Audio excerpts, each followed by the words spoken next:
Welcome to Brewsers, a podcast about beer, coffee, booze, and bruisers. I'm your host, Roddy John, and today we talk to Matt Morris with Three Wide Brewing in Fort Worth, Texas. We talk all about how he became a brewer after being an engineer, all about Three Wide Brewing, and so much more.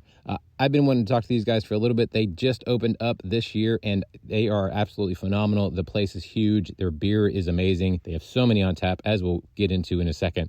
But definitely, if you are in the Fort Worth area, definitely check out Three Wide Brewing. You are going to love it. Now, while you're doing that and checking out all the things, make sure to sign up for our newsletter. It comes out twice a week. You get even more information about our guest. You get fun facts, and you get to find out what's happening with your favorite podcast, all about beer, coffee, booze, and bruisers. So without further ado, here is Matt Morris with Three Wide Brewing.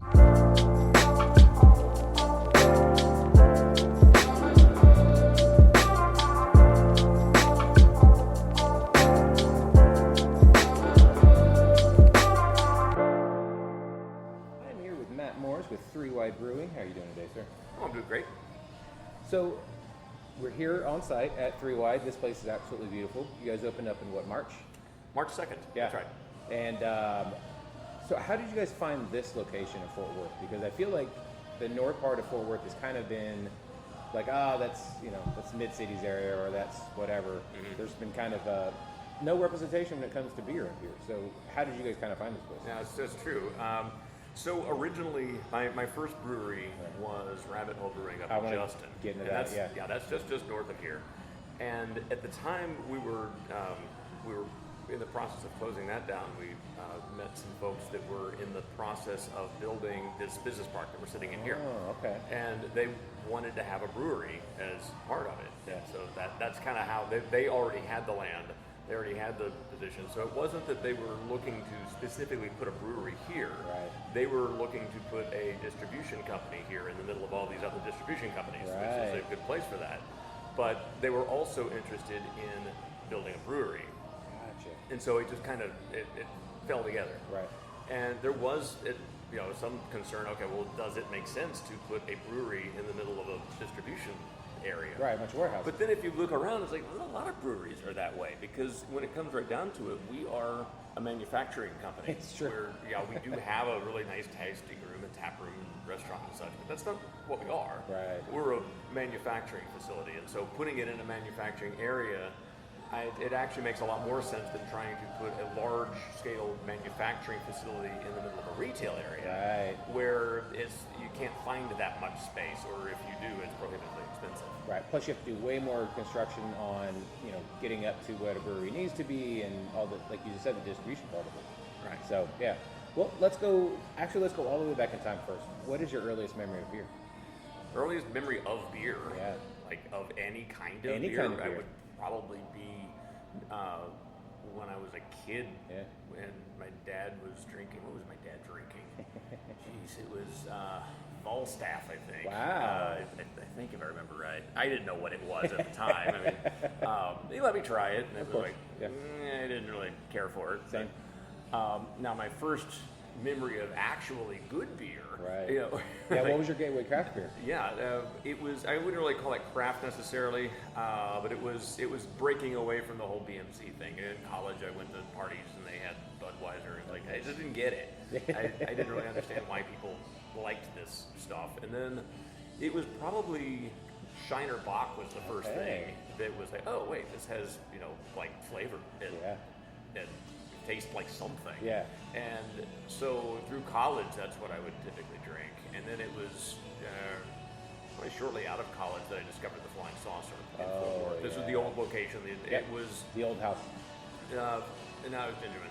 No. Well, I meant the old Flying Saucer. Yeah, it was 2 floors or 2 stories. It was 2 stories. Yeah.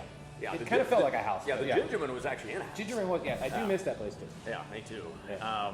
But at the time, it was basically, you had the Gingerman in Dallas, you had the Flying Saucer in Fort Worth, and that was it. Yeah. In terms of craft beer. And craft beer meant imports. Yeah. There wasn't a lot of craft beer being made here. Right. It was just basically beers of the world before there was a beers of the world. That's right. Yeah. And so it was really kind of an eye-opening experience the first time I went there. I remember I went with a friend that had never been to this place before. I was like, let's check the place out. And that was when, there's like other kinds of beer. Holy crap. We happened to go on a Monday. Right. And that was their, at the time it was $2 pint nights. Ooh. And so I was like, okay, well, we just got to come back here next Monday and explore the wall. So we started going every Monday. Oh, that's awesome. And of course, $2 pint nights became $2.50, became, inflation Oh, and such. yeah. But still, it was an opportunity to, without too much outlay, experience all these different styles. That's where I really became aware that beer was more than just what the TV told you it was. Right, exactly. There are a lot of different flavors and varieties and opportunities to learn. Yeah.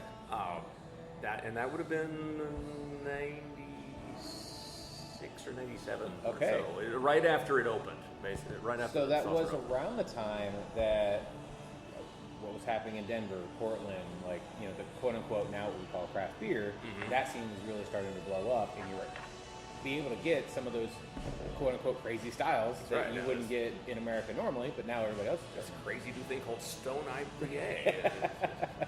and what else was it? New Belgium had just come out with Fat Tire. And all that stuff was new then.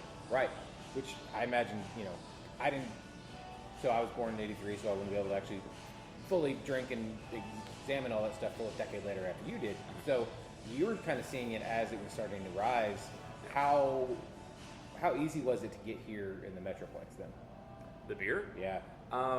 Until places like the Saucer came and introduced it to here. Yeah. Not easy. Right.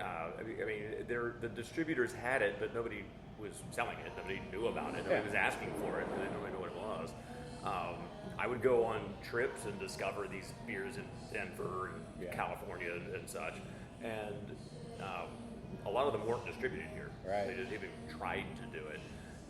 It was that wave probably in the early 2000s, where the Saucer was the first, but certainly not the last. World of Beer came along. Right. There were a fair number of them in the early days that came in. There were that giant tap wall. Yeah. And then RAR opened. Oh yeah.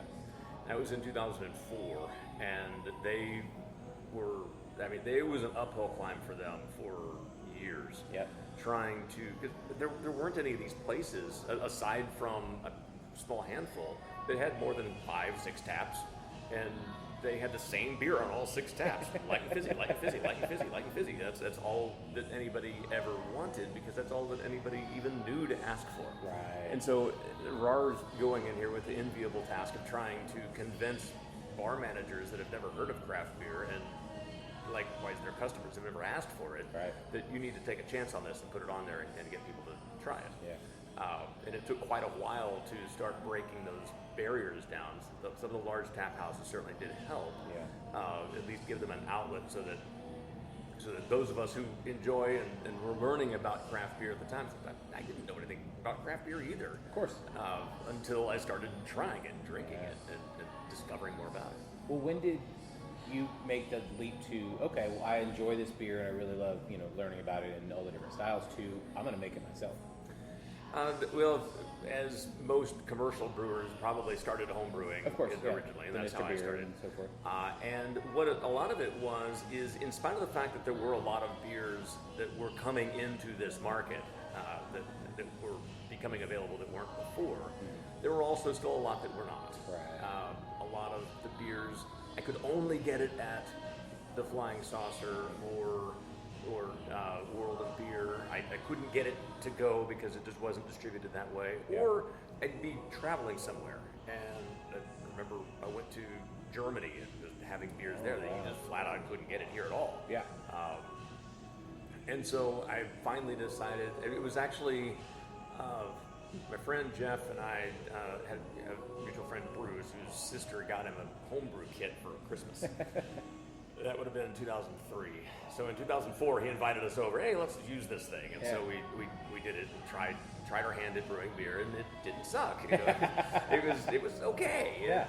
It wasn't the best beer ever, but it was fun. Exactly. And so a few months after that, I took the plunge. Like, you know what? That's fun. I need a hobby. Why not? This seems like it should be right up my alley. So it was May of 2004. I got a homebrew kit and just started making beer.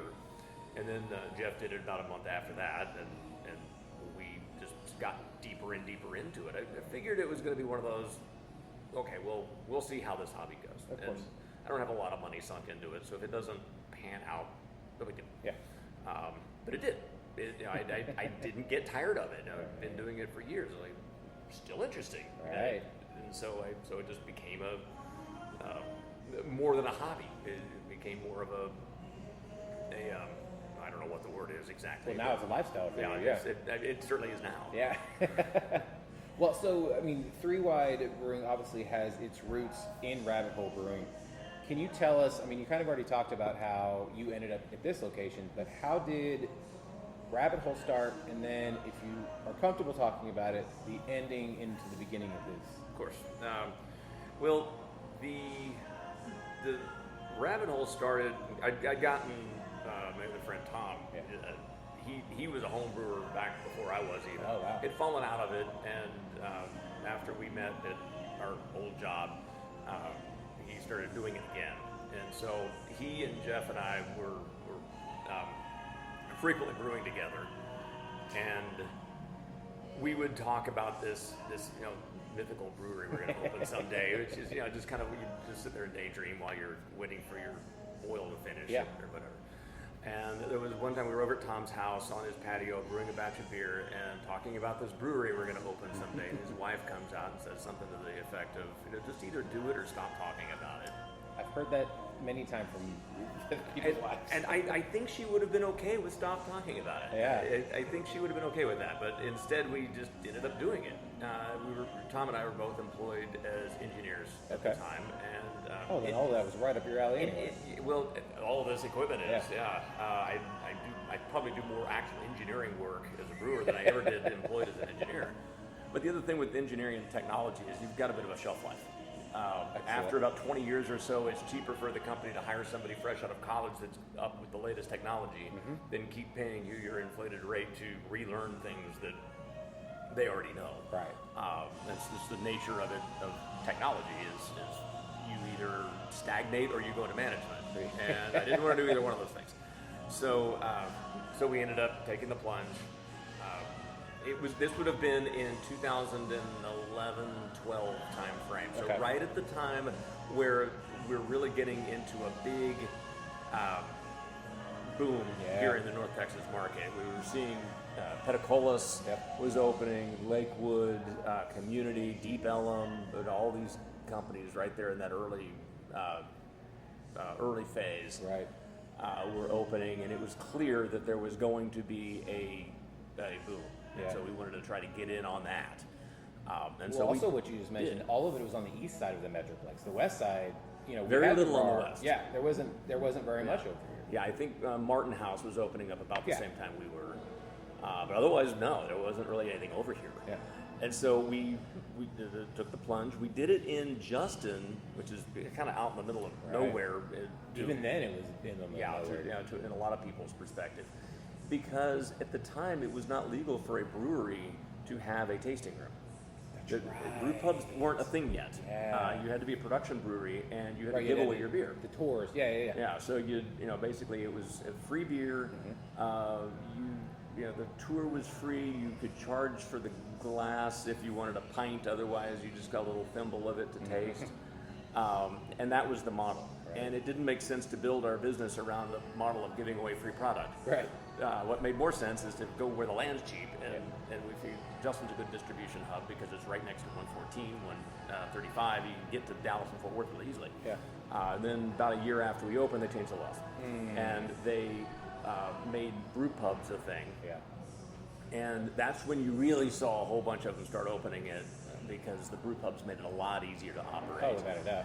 And they just got popped up like mushrooms everywhere, and they were popping up in the areas where people were. Yeah.